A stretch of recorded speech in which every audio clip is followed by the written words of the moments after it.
Hey everyone, welcome in. You're joining us for a deep dive, and we're going to get into some seriously dark stuff this time. The criminal who spread terror in the American states and no one could arrest him. You will feel sad for him. Wow. Kind of provocative, right? It really is. When you think about feeling sad for someone who terrorized so many people, it's heavy. It makes this a really interesting deep dive, but it's going to be a tough one. Definitely. So we're going to be talking about Keith Hunter Jesperson today, the happy face killer. You've probably heard of him. Of course. And we really want to understand what made him do it, what could possibly turn someone into a serial killer. And then we've got this unbelievable twist in the story with a woman who actually claimed his crimes as her own. Yeah, I know. It's crazy. It's wild. And we're going to try to pull out all the key parts of this story, the motivations, the darkness, all of it. Absolutely. So how do we even begin to understand how someone becomes a serial killer? The transcript starts by talking about his childhood. It seems like that's where it all went wrong. Right. Yeah. You know, it usually comes back to childhood, doesn't it? It seems like it. Keith Hunter Jesperson. He was born on April 6, 1955 in Chilliwack, Canada. Middle child, big family. And even when he was little, he was big. Bigger than all his siblings. Wow. But it's not just his size. The environment he grew up in, it was really messed up. Seems like that's what really shaped him. The transcript really doesn't hold back about his dad. Addiction was obviously a factor, but even beyond that, the cruelty was just... It's hard to even imagine, especially towards Hunter. Yeah. Drugs and alcohol definitely made things worse, but it seems like cruelty was just part of his dad's personality. Yeah.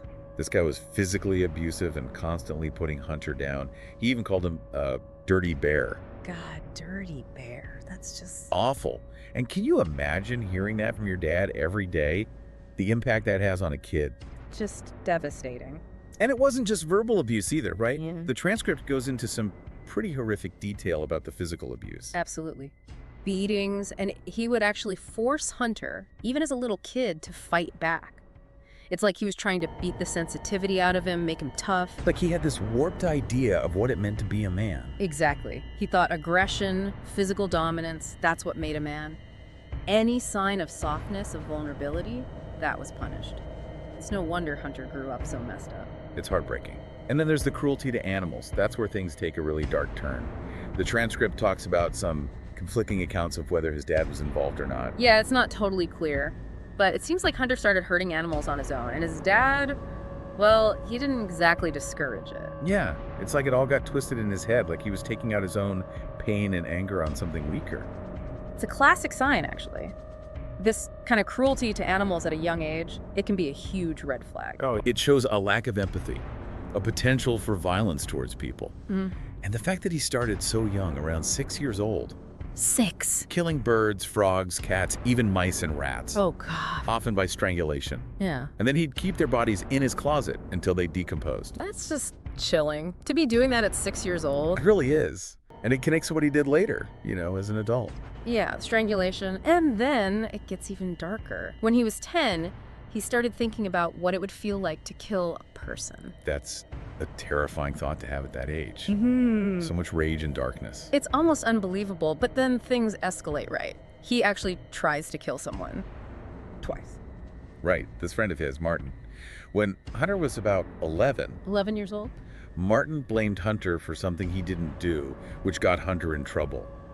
But then he laughed about it, admitted he was lying, and that's when Hunter snapped. He wanted to kill him. And he actually tried. First with a rope near a swamp, and then he tried to drown Martin in a pool. Thank God someone stopped him both times. Imagine if they hadn't. It's frightening to think about. It's a turning point, really. The intensity of the rage, the lack of control, it shows how dangerous he was becoming. After that, he just shut down completely. Isolated himself for years. Didn't talk to anyone, didn't have any friends. 6 years, until he was 17. Imagine being so alone at that age. It's crucial for development, for forming relationships, learning to socialize, but he had none of that. And his size didn't help either. No, not at all. By 17, he was huge, like 6'7", over 200 pounds. People called him ogre, bear, repulsive. Awful. He felt like a monster, and people treated him that way. It just made the isolation and the anger so much worse. He even thought about suicide a couple of times before he even turned 40. That's really sad. So what changed? How did he go from this isolated, angry teenager to a serial killer. Well, that's where Rose comes in. He met her when he was 20, they fell in love, got married really quickly. It seemed like things were finally looking up for him. They moved to the U.S., started a family. 3 kids, yeah. And for a while, he was happy. The transcript says those first 5 years were the best of his life. No nightmares, no darkness. Sounds like he really loved her, but it didn't last, did it? No, unfortunately not. He became really clingy, dependent on her. It pushed her away, and after 15 years of marriage, she left him. Took the kids and everything. He came home, and they were just gone. Imagine the devastation, the feeling of abandonment, all those years of bottled up rage and pain. It all came flooding back. It must have been a breaking point for him. It was. He completely fell apart, started drinking heavily, hallucinating, ended up in the hospital. And to make things even worse, Rose left him a letter. Uh-oh. It was brutal.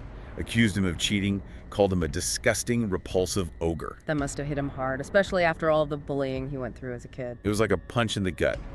All that rejection, all that self-hatred, it all came rushing back. And that's when the fantasies started. Violent fantasies.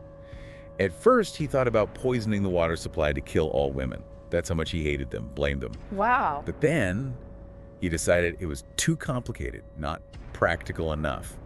So he came up with a new plan, a much more personal one. He was going to become a serial killer. Exactly. And just 15 days after Rose left, he killed his first victim. A woman from Chile. She actually looked a lot like Rose, which is pretty creepy. Wow. He lured her in with the promise of money, housework, then he strangled her. Just like he did to those animals when he was a kid. It's like a horrifying pattern repeating itself. It is. He even said he wanted to mutilate her body, but stopped himself. He wanted to look at her dead, like she was Rose. Oh, God. It's disturbing. And he kept her body for 5 days before finally burying it. Just like those animals in his closet. The transcript mentions that he claimed to have killed almost 50 other women before that, between 1990 and 1992, but there's no evidence to back that up. Right. Serial killers often exaggerate their crimes. It's about power, notoriety. They want to be feared, remembered. So what about the confirmed murders? Well, there was Lori in 1992. She was a sex worker. And another woman in 1993. Both strangled. That's when the police started to suspect a serial killer was on the loose. And what was his reaction when they started investigating him? You're not going to believe this. He was happy. Happy. He loved the attention. Finally, someone was interested in him, taking him seriously. But he was also annoyed that they underestimated him. He thought they knew about all his victims. It's all about ego with him, isn't it? Absolutely. He wanted to be a star, a registered trademark, as he put it. He wanted to be known as the biggest, baddest serial killer out there. And that's where the smiley face comes in, right? Exactly. But before he could really make his mark, something crazy happened. A woman named Laverne Pavlinac. She confessed to the murders. What? Why would she do that? It's a whole other story. Yeah. She was in a bad relationship, an abusive one. And for some reason, she thought if she confessed and got her boyfriend, John Sosnowski, convicted too, that he would get the death penalty and she'd get out on parole eventually. It was a terrible plan, obviously. So they both went to prison for crimes they didn't commit. Yep, life sentences. And Jesperson, he was furious. Someone else was getting the credit for his work. I can only imagine. He felt robbed, cheated. So he started trying to claim responsibility. First, he wrote a confession on a bathroom stall at a truck stop and signed it with a smiley face. Did anyone believe him? Nope, it was ignored. So he tried again. This time, he sent letters to newspapers and police stations confessing to 12 murders, all signed with a smiley face. And that's when they finally took him seriously. That's right. Especially when he started including details about the victims that only the killer could have known. And get this, the police actually decided to play into his ego. What do you mean? They started calling him the happy face killer in the media. They figured if he really was the killer, the attention would make him want to kill again. So they basically used him wanting attention to try to catch him. Exactly. It was a risky move. A lot of people criticized them for it, but it worked.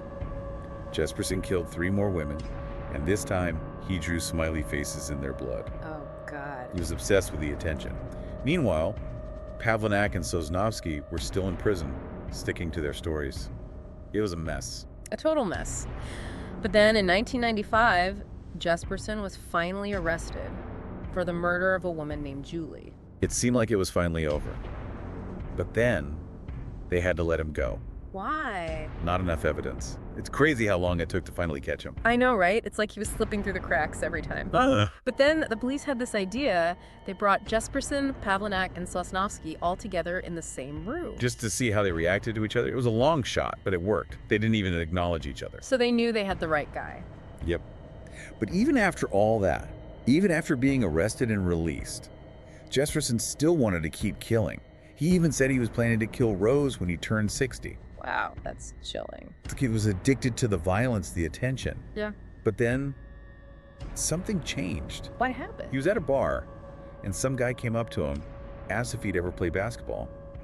Said with his build, he could have been an athlete, a model even. Really? Just a random comment like that? Sounds crazy, right? Oh. But it was like a light bulb went off in Jesperson's head. He suddenly realized he wasted his whole life on anger and darkness. And that's when he turned himself in. Not right away. He went into a deep depression first, even tried to kill himself a couple of times. Oh, wow. But the rope broke both times, ironically because he was so big. Jeez. Eventually, he just couldn't take it anymore. He walked into a police station and confessed to everything, claimed he killed 160 people. 160. It's a huge number, and they could only officially connect him to 8 murders. But Girl. still, it was over. It's unbelievable, the whole story. From a troubled kid to a serial killer to, well, this. And what about Pavlinak and Sosnovsky? They were released, Oh, finally. Their names were cleared. It's tragic what they went through. It really is. But in the end, justice was served, right?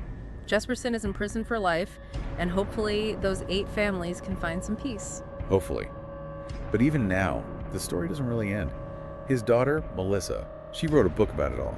Tried to cash in on his notoriety. Of course. It's a reminder that even after the killer is caught, the ripple effects of their actions continue. It's a lot to take in. A horrific childhood, the need for attention, the bizarre twist with Pavlinak and Sosnovsky. It's a story that really makes you think, doesn't it? It does. It makes you think about how trauma can shape a person, how desperate some people are for recognition, even if it means becoming a monster. It's truly disturbing. It is. So I want to leave you with this. What does this story tell you about our need for significance, even in the darkest ways? And what questions do you still have after this deep dive into the mind of the happy face killer?